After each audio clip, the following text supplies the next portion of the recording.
Bonsoir Vladimir Fedorovski. Bonsoir. Ancien diplomate russe, auteur à succès dont ce livre, l'avant-dernier livre, c'est le 49e livre. Le 50e est déjà sorti. On vous a invité pour ce livre. Vous avez réussi à en sortir un autre entre-temps. Mais c'est les deux. Vous savez, Poutine, l'Ukraine, les faces cachées, un grand best-seller dans le monde entier. Et après, j'ai sorti la suite. C'est un livre qui s'appelle « Le roman d'une révolution ». Ces deux livres sont liés. Pourquoi? Parce que je donne des clés pour comprendre la situation actuelle, les clés géopolitiques, les clés psychologiques sur Poutine, puisque notre émission a quelque chose de symbolique. C'est le jour de l'anniversaire de Poutine, 70 ans de Poutine, et je donne des clés pour déchiffrer ce personnage. Et puis les clés historiques sont très importantes, surtout pour le dernier livre, Le roman d'une révolution, parce que je fais les parallèles entre la situation pendant la Première Guerre mondiale, la révolution russe, et la situation d'aujourd'hui, quand il y avait le décrochage de l'élite, les gens vivaient dans le monde imaginaire, et tout ça, c'est lié. Mais le dernier livre m'est cher parce que j'ai trouvé des lettres inédites d'une très, très grande qualité d'une femme de la vie de Lénine, qui était une Française, qui était un grand écrivain dans la réalité. Et c'est les meilleures pages de la littérature, cette fois-ci amoureuse épistolaire. On va en parler. Voilà pour le menu. On va parler un peu de vous, Vladimir Fedorovski, au cœur du pouvoir russe depuis Brejnev. Il y a eu ensuite Gorbatchev, Eltsine aussi, que vous avez connu. J'ai connu tout le monde. Vous étiez au cœur, vous étiez l'interprète de Brejnev, et vous appréciez beaucoup. Absolument, Brejnev. Vous savez, le paradoxe de ma vie, que dans la première partie de ma vie, mon père était un très grand Ukrainien. Vous savez, c'était un héros de la guerre mondiale. J'ai des origines ukrainiennes, mais je travaillais qu'avec les Ukrainiens. Brejnev était un Ukrainien, Tchernenko était un Ukrainien, et Gorbatchev, qui était sa mère était ukrainienne, il parlait ukrainien, il chantait d'une manière extraordinaire. Et vous savez, je vais vous dire, quand je raconte dans mes livres ces fâches cachées de la période actuelle, mon avantage, que j'ai vécu ça de l'intérieur.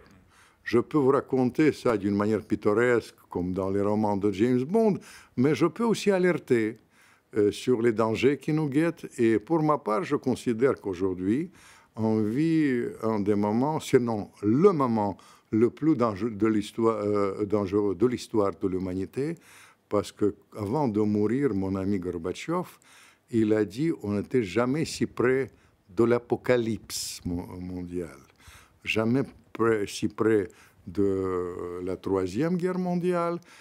Et pour ma part, en fait, j'amène par mes livres, par mes réflexions, je donne des éléments qui vont dans ce sens-là. Porte-parole durant la perestroïka de Gorbatchev. Aujourd'hui, à cette aune-là, à l'aune du travail que vous aviez fourni avec l'administration de l'époque, ce qui se passe en Ukraine, ça vous dévaste, c'est un gâchis? Évidemment, c'est un gâchis. Je dis souvent que ma vie a bougillé. Tout d'abord, je suis humainement bougillé, parce que vous comprenez, quand j'ai un grand Ukrainien qui était mon père, un grand héros de la guerre, et ma mère russe, évidemment, je suis bougillé par ça. Et puis, comme diplomate, j'ai travaillé toute ma vie pour sortir de la guerre froide. On arrive aujourd'hui à quelque chose qui est beaucoup plus dangereux que pendant la guerre froide. Pendant la guerre froide, il y avait des règles qu'on a créées, il y avait des lignes rouges, il y avait des contacts qui ont été établis. Aujourd'hui, tout ça, ça n'existe pas. On vit, il y a une chose qui m'atterre. Il y a une sorte de mélange de la propagande et de la politique réelle. De deux côtés, les gens croient à ses propres désirs. En fait, ils mentent et croient à leurs mensonges. Et ça, c'est beaucoup plus grave que pendant la guerre froide. D'où vient mon inquiétude aujourd'hui. Vous dites que tout le monde s'est trompé dans cette guerre. Évidemment. Tout le monde s'est trompé. Pourquoi? Parce que Poutine s'est trompé surtout sur le début de la guerre. Vous comprenez, c'est son arrogance. Il était piégé par les Américains en partie, mais il était piégé surtout par ses propres services. Et il a sous-estimé le courage et la résistance des Ukrainiens, et aussi la réaction occidentale, il faut le dire. Et il a complètement raté le début de la guerre. Deuxième partie de ça, à partir du mois de mars, vous savez, il avance réellement dans le Donbass.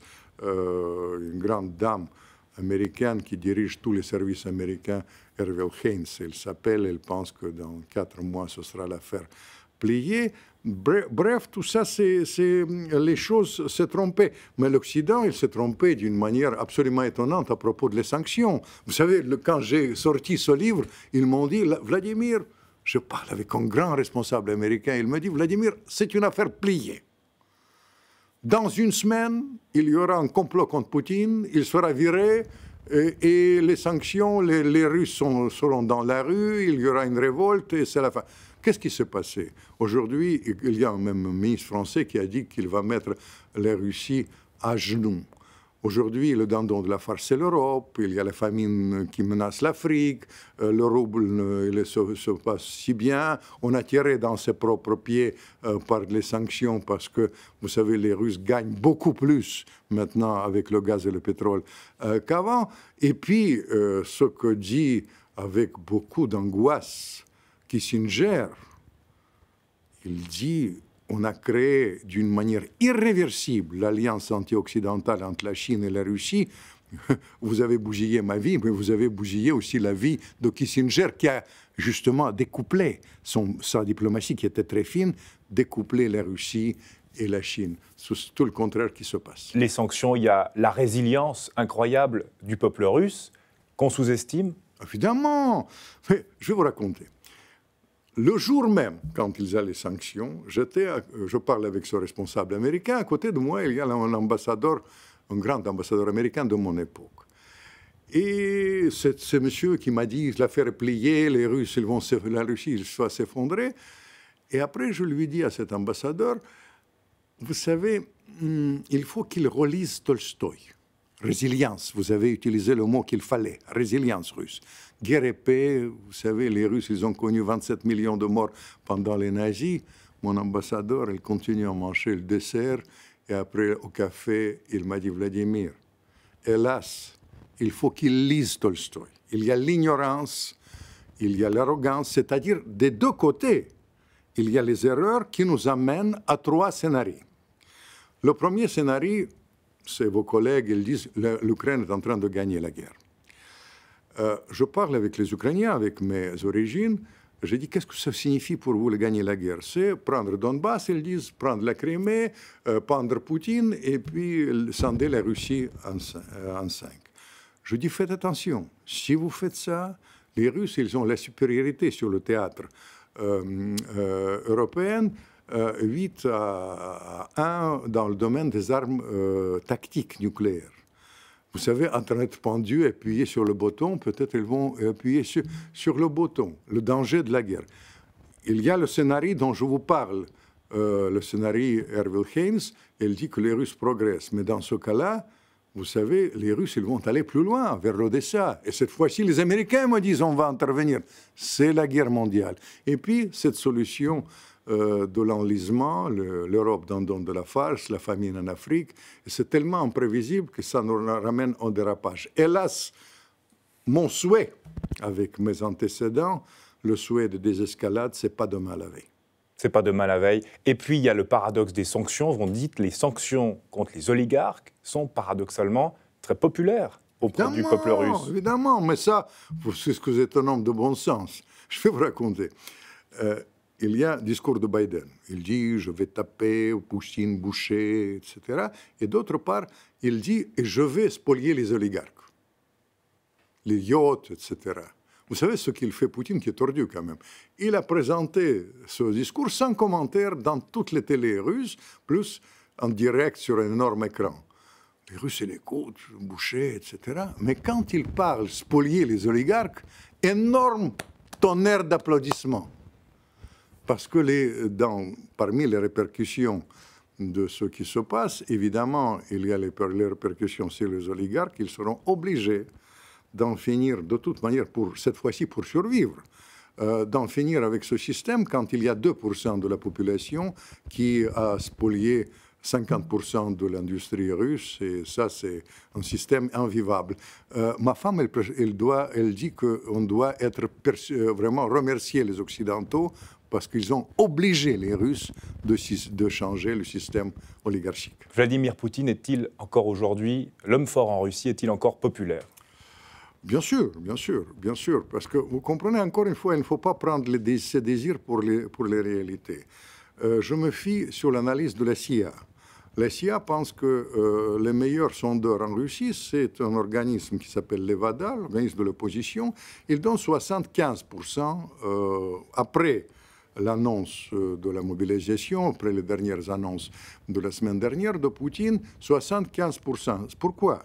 Parce que Poutine joue le château assiégé, il présente la Russie comme château assiégé, il dit que c'est un complot occidental, ce n'est pas la guerre contre l'Ukraine, mais c'est la guerre contre l'Occident, qu'il y a une sorte de libanisation ou palestinisation avec les attentats contre Nord Stream 2, les choses qui se passent en Crimée, etc. Tout ça concerne la Russie profonde. J'atténue les choses. Où il y a moindre compréhension de l'action de Poutine, c'est dans les grandes villes et parmi les jeunes qui sont les premiers concernés. Et dans la réalité, si vous voulez, le vrai tableau est le suivant.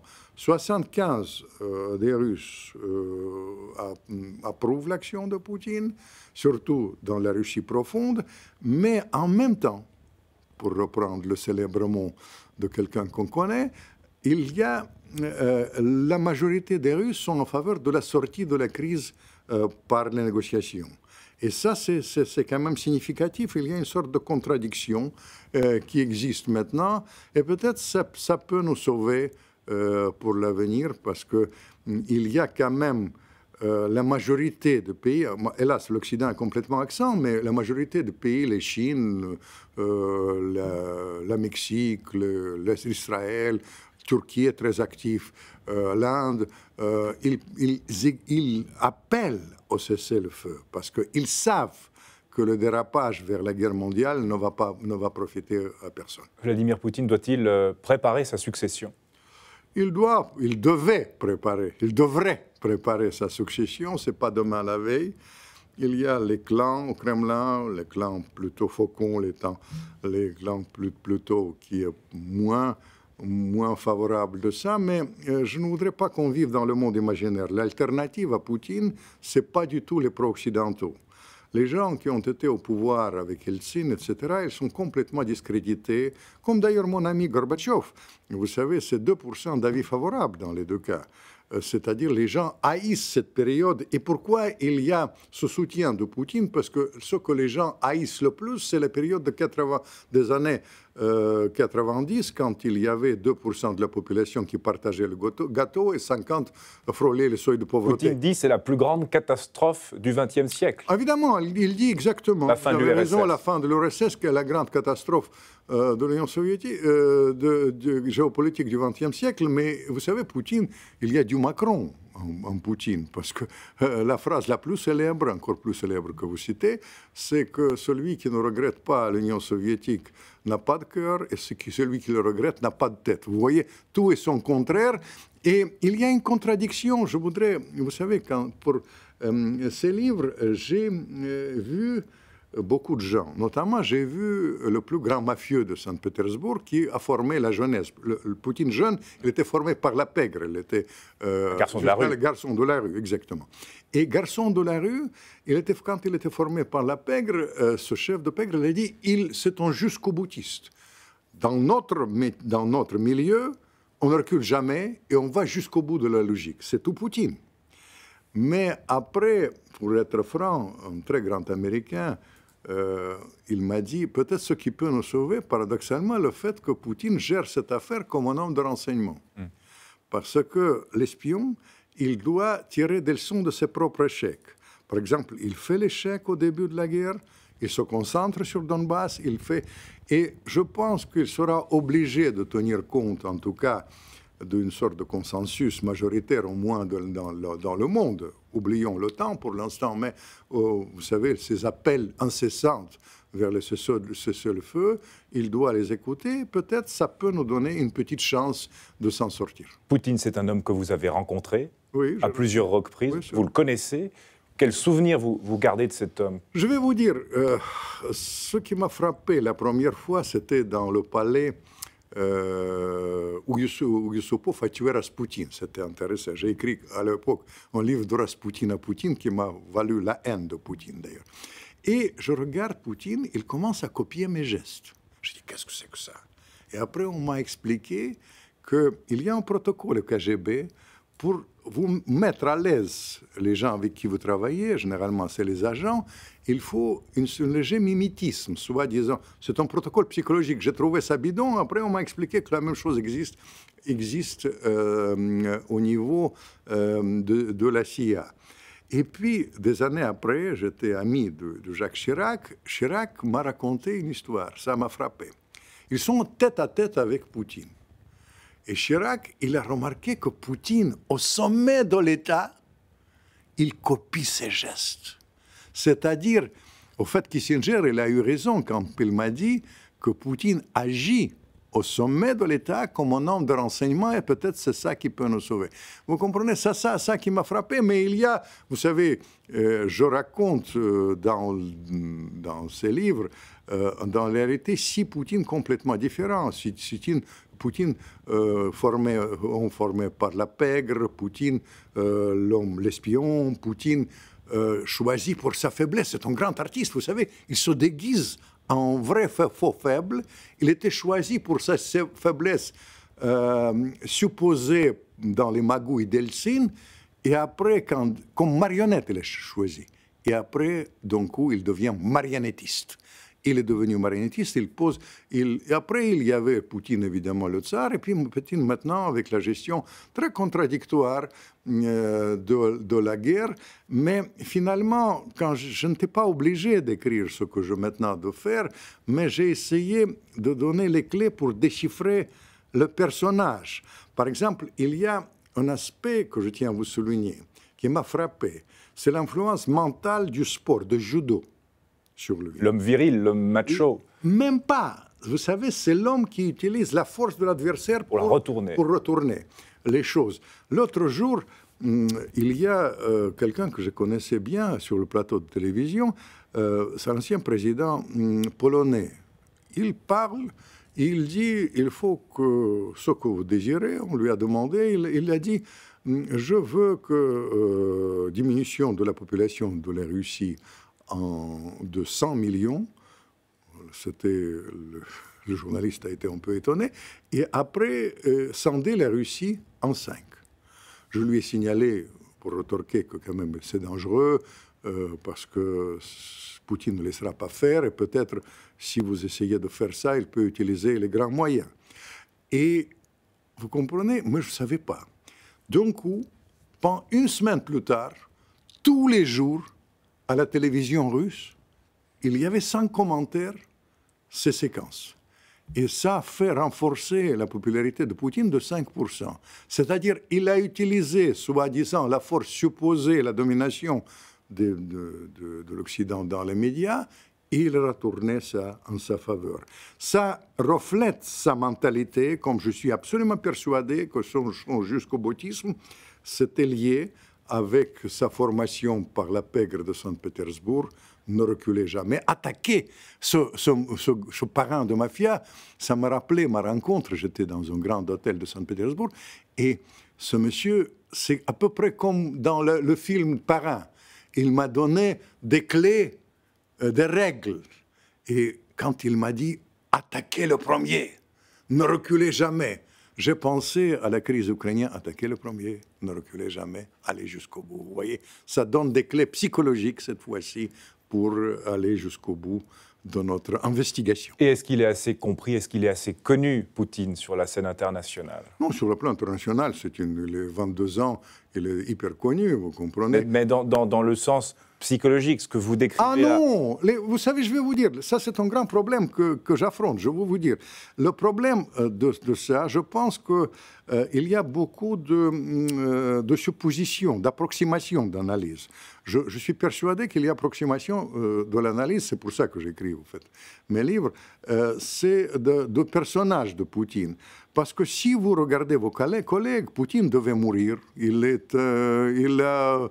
J'ai calculé, il y a 5 cancers, il y a 12 maladies, etc. Pendant des mois, vous regardez vos collègues. Ils ont raconté ces histoires jusqu'à ce que le chef de la CIA il a eu marre. Et les Américains ont dit cessez de le raconter, Poutine est en bonne santé. Ils ont cessé de le faire. La Russie est isolée. Poutine qui est nul. Mais les 22 ans, il a sa logique.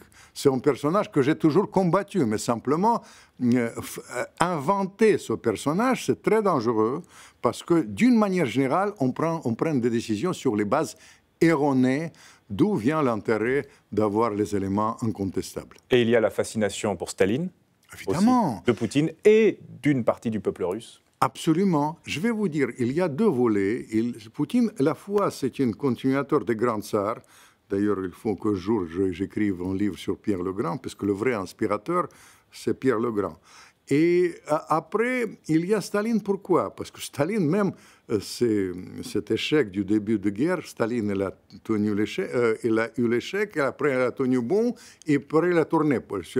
Mais Staline, c'est un symbole de la lutte des Russes contre les nazis, 27 millions de morts, et finalement de triomphe sur les nazis. Et Poutine, pas d'une manière explicite, mais d'une manière implicite, absolument incontestable, il surfe cette popularité, parce que Staline, je vous ai parlé des 2 hommes les plus vraiment haïs en Russie, je parle de Gorbatchev et d'Eltsine, mais l'homme de loin le plus populaire de tous les dirigeants russes, toutes les époques confondues, c'est Staline, à cause de la lutte contre les nazis, mais aussi il y a un aspect très gênant, même pour le système oligarchique. Staline est tout le contraire de la corruption. Il meurt, il y a 2 manteaux rapiécés, 60 roubles sur son compte, et les Russes exigent maintenant que ce système éhonté oligarchique, quand les gens sortaient 120 milliards de dollars, ça fait le bonheur de certaines banques occidentales. 120 milliards de dollars par an, ils sortaient au temps d'Eltsine en Occident, tout ça, la Russie était spoliée, et Staline est antithèse de toutes ces choses-là. Et la fin de Staline, qui est absolument dramatique, hein, il termine, vous l'avez dit, avec un manteau rapiécé, rien dans les poches, il termine dans son urine. Vous le dites oui, dans bien votre sûr, livre. mais ça, c'est le côté shakespearien de la fin de Staline. Et puis, vous avez vu, je racontais ça dans le livre, il y a quelqu'un qui a failli devenir un Gorbatchev avant l'heure, qui était chef de service secret de Staline, un effroyable personnage, mais avec prétention de grand réformateur. Beria, il porte le cercueil, le premier. Et puis, j'ai interviewé Molotov, un autre bras droit. Il dit à Molotov, c'est moi qui ai tué le tyran. Vous comprenez, il y a les énigmes et côté shakespearien dans ce qu'on vit, mais détrompez-vous, pour moi c'est une grande tragédie qu'on vit et il y a ce côté shakespearien qui nous rattrape chaque jour avec ces derniers événements autour de cette crise. Un mot encore sur le rapport Suisse-Russie. Des rapports qui ont été évidemment compliqués par l'éclatement de cette guerre, mais on voit un rapprochement diplomatique. Est-ce que la Suisse peut jouer un rôle dans le règlement de ce conflit? Je le souhaite profondément. J'ai une très grande faiblesse pour la Suisse, parce que n'oublions pas qu'il y avait le percepteur, la harpe, le percepteur du grand tsar russe qui a joué un rôle dans la formation de ce tsar, et puis le tsar Alexandre Ier a contribué à la création de la Confédération suisse, tout le monde le sait, et puis on peut remonter à Pierre le Grand, parce qu'il y a aussi les affinités particulières. Pour ma part, je considère que la Suisse a un très grand héritage historique, c'est la neutralité suisse, et beaucoup de choses sont passées quand on a créé le système de fusibles. Je souhaite tellement qu'au moins on s'éloigne de la guerre, parce que le paradoxe, j'ai combattu pour la sortie de la guerre froide. Aujourd'hui, je voudrais bien qu'on revienne à une certaine rationalité de la période de guerre froide, certains accords, mais en tout cas qu'on garde le contact et j'espère que Genève, de nouveau, va jouer un rôle historique. Merci Vladimir Fedorovski. On rappelle donc ce livre, le premier volet, eh bien c'est Poutine, Ukraine, les faces cachées, et un deuxième livre, Le roman d'une révolution. Merci beaucoup. Ballin, absolument. Merci beaucoup.